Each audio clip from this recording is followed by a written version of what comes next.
Hi అండి. ఈరోజు నేను చూపించబోయే వీడియో 7 శనివారాల వ్రతం 7వ వారం జరుపుకుంటున్నామండి. ఇలా ఇంటి ముందు రంగవల్లులతో ఇలా వెంకటేశ్వర తిరునామాలతో ఇలా వ్రతం చేసుకున్నామండి.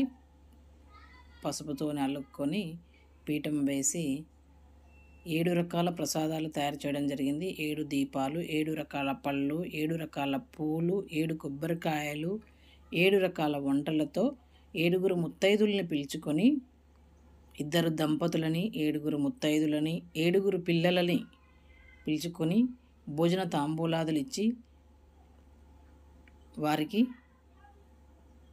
వాయనం కూడా ఇవ్వడం జరిగింది. పిల్లలకు నోటు పుస్తకాలు, పెన్నులు ఇవ్వడం జరిగింది. 7 రకాల వంటలు చాలా బాగా జరిగిందండి. 7వ శనివారం. ఈ 7 శనివారాలు ఎలాంటి ఆటంకాలు లేకుండా 7 వారాలు నియమనిష్టలతో ఆ వెంకటేశ్వర స్వామి వ్రతం పూర్తి చేయగలిగాను.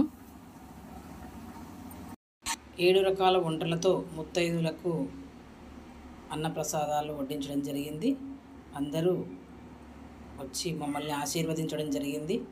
ఆ 7 కొండలవాడు ఉన్నాడని ఈ 7 శనివారాల్లో ఒక్కొక్క వారం నేను అనుకున్న వెంటనే ఇది జరగాలి అనుకున్నాను, జరిగింది. ఓం శ్రీ నారాయణ. ఓం నమో నారాయణ.